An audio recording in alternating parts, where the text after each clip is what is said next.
Espace TV, le 22h.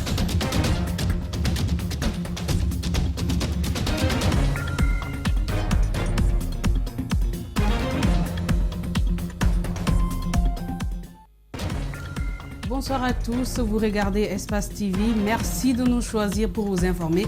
Bienvenue dans ce 22h dont voici le sommaire.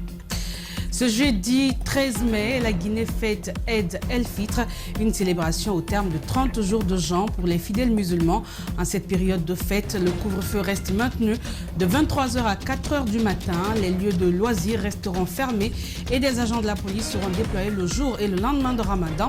Une annonce ce jeudi du porte-parole de la police, le contrôleur. Vous le suivrez. Poissons de qualité et à moindre coût, difficile sinon impossible d'en trouver sur le marché guinéen. Les produits halieutiques dans l'ensemble coûtent très cher et pourtant la Guinée a de quoi satisfaire sa population. Mais l'anarchie dans le secteur semble expliquer cette situation.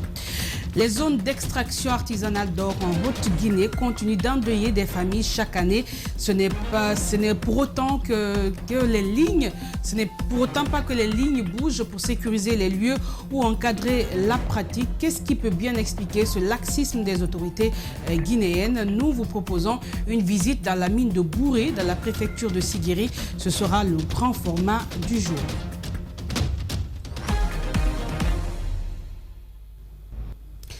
Le Ramadan arrive à terme ce mercredi après 30 jours de jeûne, de partage et de dévotion à Allah. L'annonce a été faite par le ministre secrétaire général des Affaires religieuses. À cette occasion, il a invité les fidèles musulmans à suivre les bonnes habitudes adoptées pendant ce mois et le respect strict des mesures sanitaires. Suivez. J'ai l'honneur, au nom de son Excellence, Monsieur le Président de la République, chef de l'État, professeur Alpha Condé, de vous annoncer que sur toute l'étendue du territoire national, le jeudi 13 mai 2021, nous allons dans l'unité célébrer l'Eid el-Fitr, la fête du Ramadan qui marque la fin du jeûne musulman. J'invite ainsi tous les responsables religieux à tous les niveaux, régionaux, préfectoraux, communaux, sous-préfectoraux, les imams, à faire en sorte qu'il en soit ainsi sur toute l'étendue du territoire national. Cette fête de rupture de jeûne ne doit pas nous faire abandonner les bonnes habitudes que nous avons prises durant le mois de Ramadan. Et les consignes sont claires pour la célébration de l'Eid el-Fitr. Le ministère de la Sécurité et de la Protection civile reste droit dans ses bottes quant au respect strict des règles édictées avant, pendant et après la fête. Général Aboubakar Kassé, porte-parole de la police nationale, est au micro d'Antoinette Dédé Onivogui et d'Abdoulaye Kamara. Des agents de police seront déployés pour assurer plusieurs missions, dont, entre autres, la sécurisation des lieux de culte et de prière sur toute l'étendue du territoire national, promouvoir la libre circulation des personnes et des biens, l'application des mesures de contrôle sanitaire, notamment le port de bavette, la distanciation sociale et le lavage des mains, le contrôle des véhicules à la sortie de Conakry pour l'intérieur du pays à travers les checkpoints de Kountia, Keitaya, Yorokobia et Koya, le maintien de la fermeture des lieux de loisirs, bars, restaurants, maquis et boîtes de nuit. Le respect du couvre-feu de 23h à 4h du matin. Dans quelques heures donc, c'est la fête de l'Aïd el-Fitr.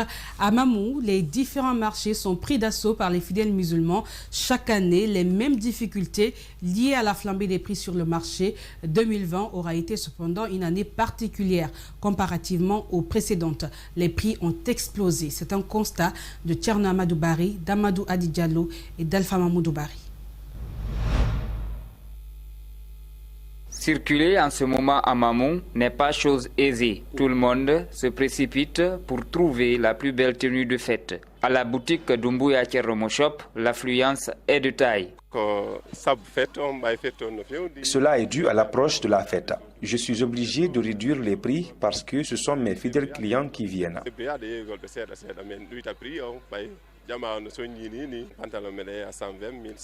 Je vends les pantalons entre 120 000, 100 000 et 90 000 francs guinéens.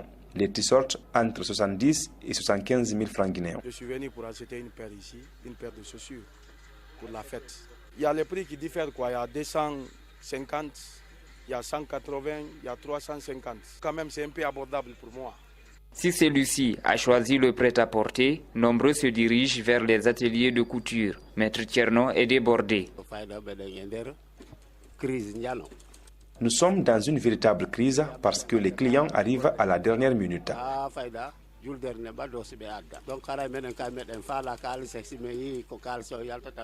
Et vu que c'est l'argent que nous cherchons, on prend tout. Certains vont récupérer avant la fête, mais pour d'autres, ce n'est pas possible.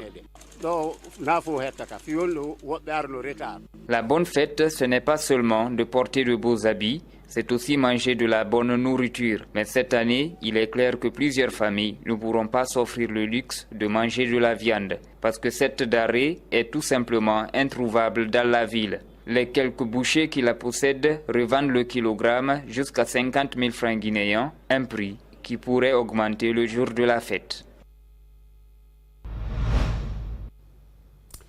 Les activités reprennent lentement dans les cours et tribunaux du pays, un mois après le lancement officiel de la grève des huissiers de justice de Guinée élargie aux avocats. Le mot d'ordre de grève a été suspendu mardi dans les tribunaux. Le traitement à l'interne des dossiers a repris avant la reprise normale des audiences la semaine prochaine. Bernard Koundouno, Aboubakar Kekebangoura pour le constat.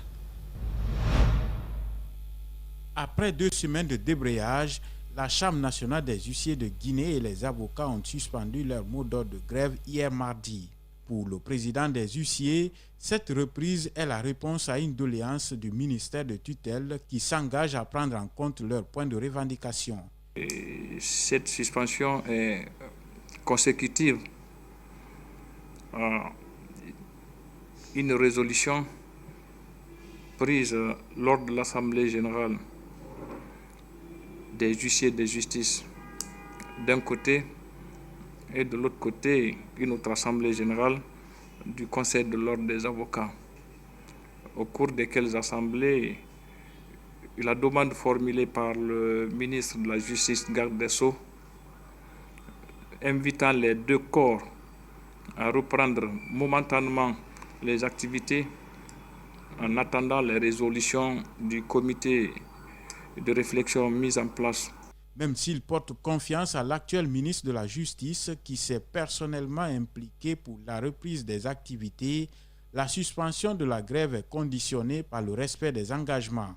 Une grève qui a été suspendue hier mardi, les gens ne peuvent pas venir immédiatement devant les juridictions pour dire quoi que ce soit devant les juridictions, devant les juges. La même chose que les avocats. La grève vient d'être suspendue, le délai est trop court pour que vous voyez une reprise normale.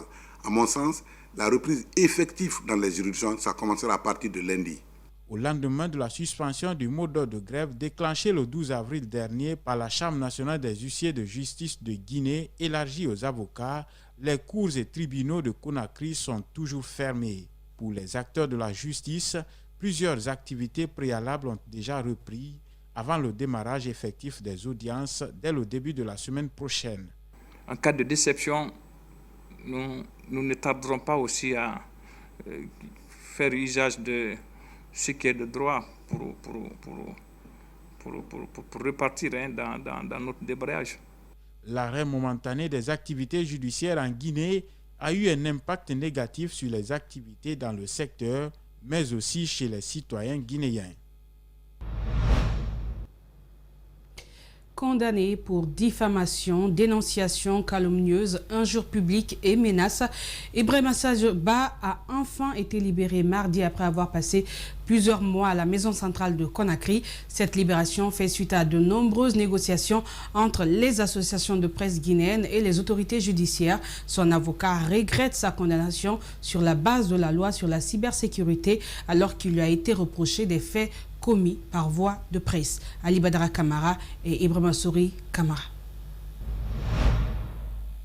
Condamné le 4 février dernier suite à la décision rendue par le tribunal de première instance de Dixine, l'ancien officier média de la FEGIFOOT, Ibrahima Sadio Ba recouvre enfin sa liberté après 3 mois de détention sur les 6 mois requis par le juge de Dixine. Selon Maître Salif Béavogui, cette libération est le résultat des démarches entreprises pour le rétablissement de son client dans ses droits. Il était poursuivi pour diffamation. Les faits n'étaient pas établis parce que même au cours du procès, le poursuivant, enfin en second, parce que nous étions en matière de citation directe, le procureur avait demandé la relaxe. La partie civile a demandé le franc symbolique. Nous avons démontré qu'il n'y avait pas d'infraction. Mais malgré tout, il a été condamné et il a fait 3 mois en prison. Donc hier, on n'a fait que rétablir la légalité, le droit, parce qu'il est journaliste, donc c'est la loi sur la liberté de la presse qui devait lui être appliquée. Lors de son procès, le parquet avait rappelé sa corporation au tribunal pour lui permettre d'être jugé sur la base de la loi L002 qui dépénalise les délits de presse en Guinée en vain. Situation que regrette le président intérimaire de l'Union des radios-télévisions libres de Guinée. Il sollicite donc. L'État doit mettre les moyens à la disposition du ministère de la Justice pour que justement l'ensemble des juges puissent connaître qu'il y a une loi spéciale qui existe sur les journalistes, mais aussi puissent connaître les tenants et les aboutissants de cette loi, puisque c'est les seuls habilités à l'interpréter. Dans ce dossier, Maître Salif Béavogui et son client ont interjeté l'appel devant la Cour d'appel de Conakry pour casser la décision du tribunal de Dixine dans les jours à venir. On m'a amené en prison pour des faits qualifiés de diffamation, de diffamatoire. Et aujourd'hui, je suis heureux que l'histoire m'a donné raison. Aujourd'hui, vous voyez les mutations, ce qui se passe aujourd'hui à la Fédération guinéenne de football. Si on m'avait écouté lorsque j'ai fait la sonnette d'alarme pour dénoncer les dysfonctionnements, les manquements de la Fédération guinéenne de football, si on avait tenu compte de ce qui se passe aujourd'hui à la Fédération guinéenne de football, n'allait pas se passer. Mais j'ai été victime de la règle du plus fort. Quant à l'affaire Amadou Gulde Diallo, l'avocat affirme que le dossier est en délibéré et souhaite que les mêmes procédures de la loi L002 s'appliquent. La presse guinéenne qui est en deuil suite à la disparition de l'administrateur général adjoint du groupe de presse Le Lynx La Lance ce mardi à l'hôpital sino-guinéen. Mohamed Diallo était le fils du doyen Souleymane, fondateur du groupe Le Lynx. Ses anciens collaborateurs retiennent de lui un jeune humble qui avait l'amour du travail. Malik Sengana Kamara, Alsen Kamara. Mohamed Diallo, ingénieur et informaticien et diplômé des universités marocaines. En Guinée, il exerce d'abord dans la téléphonie mobile, avant de rejoindre le groupe de presse Le Lynx La Lance en 2016. Souleymane Diallo, le père, fondateur de ce groupe de médias, en fait un collaborateur très proche. À l'interne, c'était lui qui était le maintenancier titulaire du groupe. À la radio, lorsqu'il y avait une panne, souvent c'est lui qu'on appelait. Et au journal, lorsqu'il y avait une panne, souvent c'est lui qui était là. Et à l'imprimerie, il n'a pas de compétences en matière d'imprimerie, mais c'est lui aussi qui s'arrangeait souvent à faire venir des personnes qui faisaient le travail. Donc vous comprenez que c'est en réalité un homme orchestre qui est parti comme ça. Et il faisait tout ce travail avec beaucoup d'humilité. Intelligent, avec une culture générale, humble et engagé pour la bonne marche de l'entreprise, le défunt va bénéficier de la confiance de son papa, qui le nomme administrateur général adjoint. Sa disponibilité à faire en sorte qu'on ait une qualité acceptable en matière de couverture réseau Internet, il avait cette compétence-là. Sa capacité à faire en sorte qu'on ait un confort d'écoute à la radio et qu'on ait une image acceptable pour les 2 journaux qu'on a, Le Lynx et La Lance, étaient des atouts. qui ont fait de lui rapidement un pivot. La disparition brusque de Mohamed afflige ses parents, amis et collaborateurs. Il retient tous du jeune un être humble. Il ne s'est jamais montré comme le super patron ou bien comme le fils du patron. C'est quelqu'un d'humble, très humble, disponible pour tout le monde, surtout tous les collaborateurs. J'ai eu à travailler avec lui notamment dans le cadre de l'élaboration des conventions collectives l'année dernière. Et en ce moment-là, nous avons étroitement collaboré et non seulement il était très intelligent, mais également très respectueux. Le défunt laisse derrière lui 2 enfants et une veuve. Depuis le début du mois de février, le train Conakry Express ne circule plus à cause d'une panne technique selon les travailleurs. Après la réception d'une 3e locomotive, Conakry Express peine à s'entendre avec la CBK pour l'utilisation de ces rails. À en croire les responsables de Conakry Express, les pourparlers sont en cours entre la partie russe et celle guinéenne pour sa mise en circulation. Mariam Fodé Camara, Aléouba. C'est depuis le mois de février dernier que le train Conakry Express est à l'arrêt à cause, dit-on, d'une panne technique. Après avoir réparé la panne, les Russes auraient posé certaines conditions. Ils permettent au train de rouler seulement les soirs. Voilà ce qui bloquerait jusque-là la circulation de Conakry Express, nous explique ce travailleur. C'est la même voie qu'on utilise avec la CBK. Ils ont posé conditions afin qu'on trouve une 3e locomotive pour qu'en cas de panne de la sorte, que l'autre locomotive de secours-là peut venir remorquer le train. En 2 semaines, on a pu quand même réveiller la 3e locomotive. Et au jour d'aujourd'hui, on a les 4 locomotives prêtes pour travailler. Et après la réparation, ils sont venus, le Russal est venu avec ses techniciens, ils ont vérifié, ils ont trouvé que vraiment les conditions sont remplies. Mais bon, à notre fort étonnement, ils ont posé encore d'autres conditions qui n'arrangeraient pas la population, c'est-à-dire rouler seulement les soirées. L'arrêt du train n'est pas sans conséquences sur les travailleurs, mais aussi les usagers. Le salaire tarde à venir parce qu'on a ces difficultés. Le nombre de passagers qu'on transporte le matin et le soir. Vraiment, garer ce train-là aujourd'hui n'arrangerait pas vraiment la population guinéenne. Le chargé de communication du ministère des Transports rassure que les pourparlers sont engagés entre les 2 parties pour aplanir les divergences. Nous pensons qu'à l'issue de ces négociations, nous allons pouvoir nous remettre ensemble pour que nos partenariats tels qu'ils avaient été mis en œuvre par le passé avec les créneaux qui ont été les nôtres vont revenir et pour faire en sorte que nous puissions assurer la continuité du trafic du train Conakry Express. Une rencontre est prévue dans les jours à venir pour évacuer les questions en suspens. Le secteur de la pêche, l'un des plus importants de l'économie guinéenne, est à l'agonie. Des débarcadères au marché, les produits halieutiques sont rares et coûtent excessivement cher. Les pêcheurs artisanaux pointent du doigt les pêcheurs industriels qui rafleraient tout sur leur passage. Nos reporters Fatoumata Bintabari et Tcherno Sadouba ont fait un constat sur le sujet. Suivez. Avec une superficie de 56 000 km² et une zone économique exclusive de 200 000 marins, les eaux guinéennes abritent d'importantes ressources. Nécessaire aux populations locales, la pêche de subsistance pèse sur le stock halieutique, même s'il se fait rare actuellement sur le marché. Au port de Bonfi, cette denrée est devenue un luxe aux yeux des mareyeuses. Nous ne gagnons pas assez de poissons actuellement. Avant, nous gagnions dans l'intervalle de 100 à 200 pièces de poisson. Mais actuellement, nous n'avons que 3, 4 ou 1 pièce de poisson.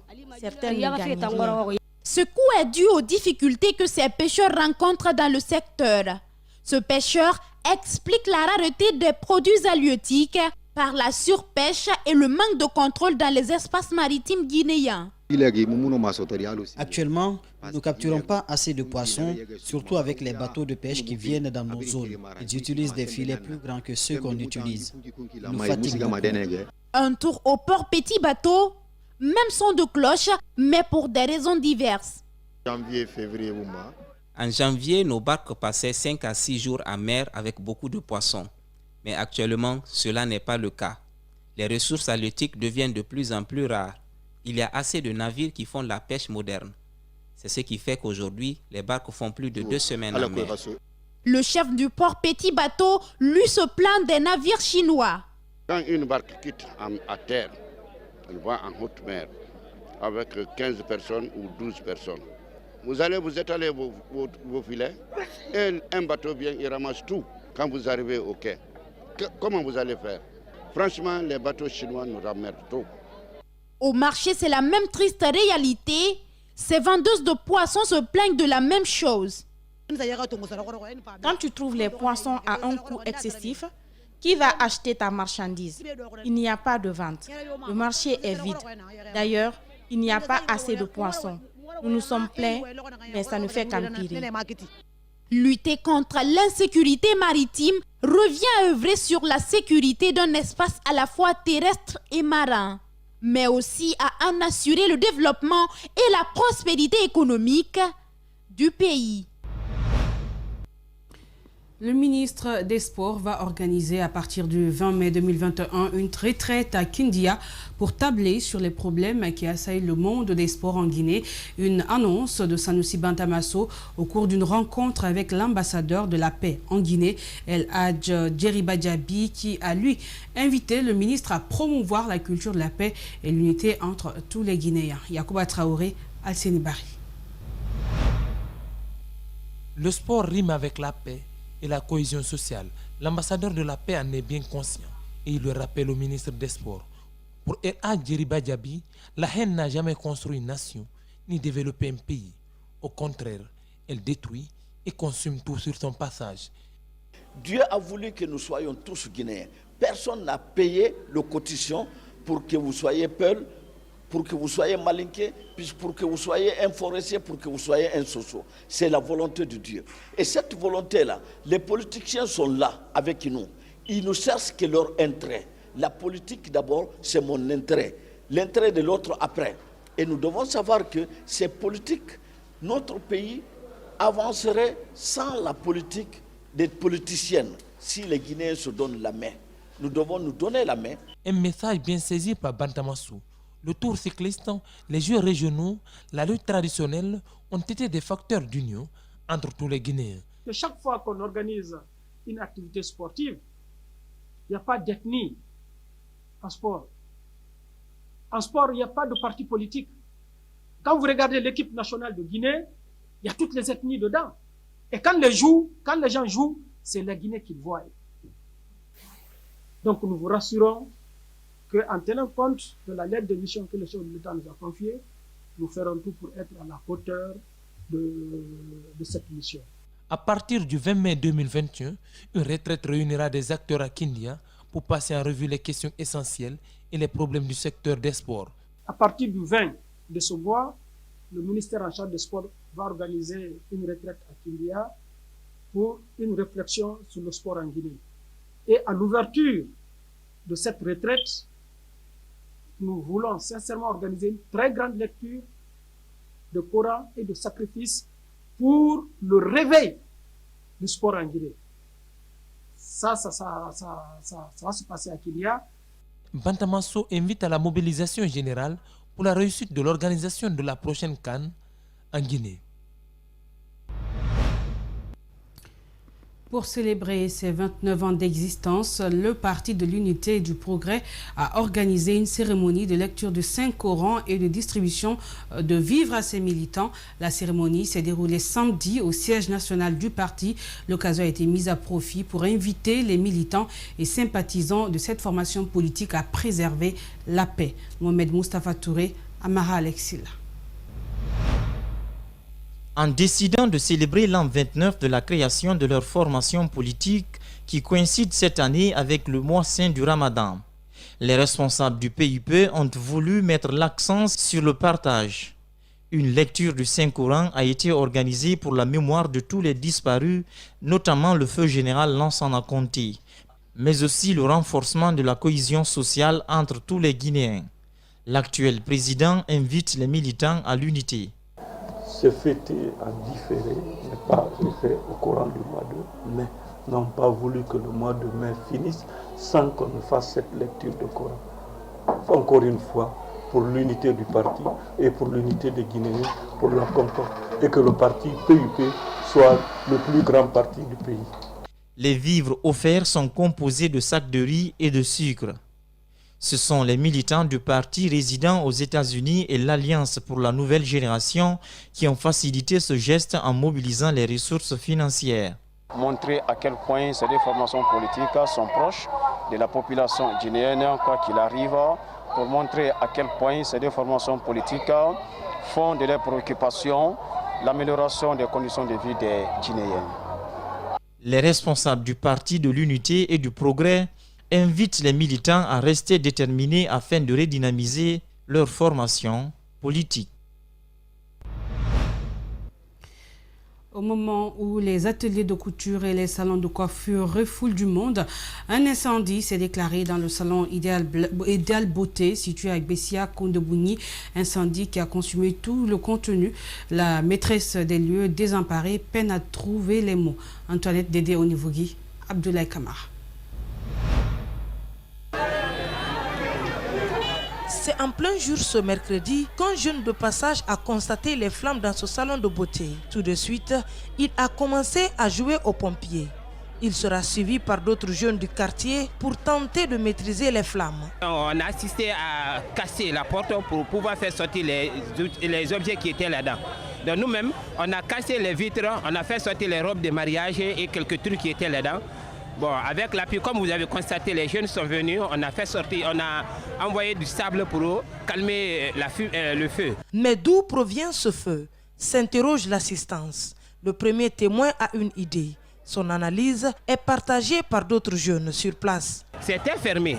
Donc ça veut dire elle ne peut pas allumer une bougie là-dedans et sortir. Donc ça peut être une court-circuit. Enfin, Zenab Silla, la PDG de Idéal Beauté, arrive sur les lieux. Le visage triste, la fête de l'Aïd el-Fitr vient d'être compromise. Impuissante, Dame Silla voit tous ses efforts réduits en cendres. J'ai foi en Dieu, je ne sais pas pourquoi c'est arrivé. Parce que j'étais là tout à l'heure. Je viens à peine de quitter. Si ça s'est produit, c'est grâce à Dieu. Donc je n'ai rien perdu. Selon les témoignages recueillis sur place, toutes tentatives pour joindre les sapeurs-pompiers sont restées vaines. Ce qui nous conduit à notre angle du jour. On s'intéresse aux zones d'extraction artisanale d'or en Haute-Guinée qui continuent d'endeuiller des familles chaque année. L'extraction de l'or, c'est l'activité principale des citoyens vivant dans cette localité. À quel risque s'exposent-ils? Comment font-ils pour éviter les éventuels accidents? L'État est-il présent? Nos projecteurs ont été pointés sur les mineurs de Bouré, c'est dans la préfecture de Sigiri. André Mossié Milimono, Tierno Sadouba.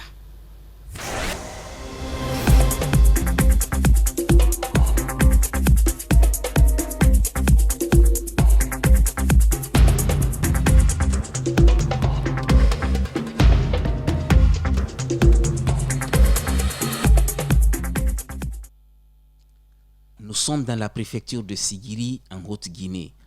Ici, chaque matin, les habitants de cette localité ont un seul point de ralliement, la mine d'or de Bouré. Des centaines d'hommes et de femmes creusent en profondeur pour trouver le précieux sésame, qui est l'or. Ils font l'extraction de l'or avec des moyens archaïques et rudimentaires. Ici, les gens ne s'investissent qu'à l'orpaillage. Cette pratique se déroule en 3 étapes. La première étape, c'est qu'on fait la mise en place des puits. C'est-à-dire de façon préliminaire, ils cherchent maintenant à creuser des puits. Donc, arriver à la bonne terre ou arriver à la bonne couche, donc automatiquement on fait venir les coupeurs. Les coupeurs qu'on appelle à Malinké Kaladjanti. Donc, c'est cette équipe-là maintenant qui coupe les minerais au fond du galerie. Ensuite, ces minerais-là sont remontés par les femmes qu'on appelle Sanunkomuso ou autrement dit les femmes orpailleuses. Trouver de l'or ici n'est pas chose aisée. D'abord, il faut creuser des trous de plus de 10 mètres de profondeur Puis des jeunes y descendent au fond, parfois avec des torches. Ils remplissent des seaux de boue qui sont remontés par des femmes à l'aide de poulies fixées sur les parois de ces trous. En se livrant à ces activités d'extraction, ces personnes s'exposent à de graves dangers et ils en sont bien conscients. Chaque année, on assiste à des éboulements et tuant des dizaines ou des centaines de personnes par an. Au-delà aussi des éboulements, on assiste aussi le taux du banditisme très élevé. Le taux de la consommation de la drogue et de l'alcool sont très souvent fréquents dans les sites miniers. Donc, les travailleurs qui sont, les artisans orpailleurs qui travaillent dans des différents sites, souvent se réfugient dans des drogues ou dans l'alcool et ils viennent sans se rendre compte. Ils descendent automatiquement dans les puits. Et en cas de danger, automatiquement, ils meurent. Parmi ces orpailleurs figurent également des enfants, des adolescents qui désertent les écoles pour accompagner les parents dans l'extraction de l'or. Des réalités qui ne sont pas sans conséquences pour la région tout entière. Certains de ces enfants finissent par abandonner les études à cause de l'argent qu'ils amassent dans les mines. La majeure partie des élèves, une fois goûté le miel de la mine ou le miel des sites artisanaux, au lieu de maintenant s'hasarder sur le banc, pour lui, le banc est un retard. Parce que vous allez voir un enfant ici, un enfant de 10 ans, 15 ans, il a son propre véhicule, il a sa propre moto, donc il lui permet de se mobiliser, il fait ce qu'il veut. Donc pour eux, continuer trop longtemps sur le banc, c'est un retard. La réglementation au niveau de ces zones d'extraction artisanale d'or est assurée par une certaine catégorie de personnes désignées par les orpailleurs eux-mêmes. Ces personnes se font appeler des tombolomas. L'État par contre est quasi inexistante, nous fait savoir cet habitant de Bouré. Il n'y a pas une législation qui s'est prononcée sur l'orpaillage en Guinée pour le moment. Donc par conséquent, les autorités très souvent, ça passe à l'inaperçu. Ici, le site, c'est comme un marché coordonné par les tombolomas. Donc c'est ces tombolomas-là qui sont les faiseurs de loi. Appelé tomboloma, ton veut dire loi et ma veut dire en bambara l'homme, c'est-à-dire l'applicateur de la loi. Donc, puisque c'est les tombolomas qui sont les organisateurs des sites miniers, quand ils voient un puits en mauvaise position, ils signalent au chef de tomboloma, ce puits-là, normalement, ne devrait pas être mis en activité. Parce que quand quelqu'un descend tout de suite, ça va tomber. Donc, c'est cette méthode-là qui est mise en place ici, permettant d'atténuer le nombre de risques. Voici le tomboloma de ce site. Il assure la police de la zone. Il octroie des permis d'exploitation aux orpailleurs, mais aussi il règle les différends entre eux. Il assure en quelque sorte le rôle que devait jouer l'État.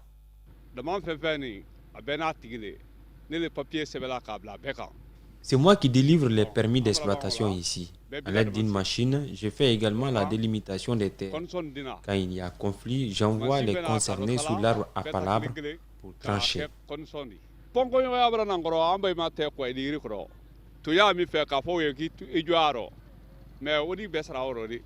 Malgré les efforts fournis par les orpailleurs pour limiter les dégâts liés à ces activités sur les zones d'extraction d'or, les victimes se comptent par centaines chaque année. Cette femme mesure bien le danger qu'elle court ici, mais puisqu'elle n'a pas autre activité pour subvenir à ses besoins, elle fait une invite à l'État. Je demande au gouvernement d'aider nos enfants à avoir du travail. Les femmes de Sigiri souffrent beaucoup, c'est pourquoi nous nous tournons tous vers les zones minières.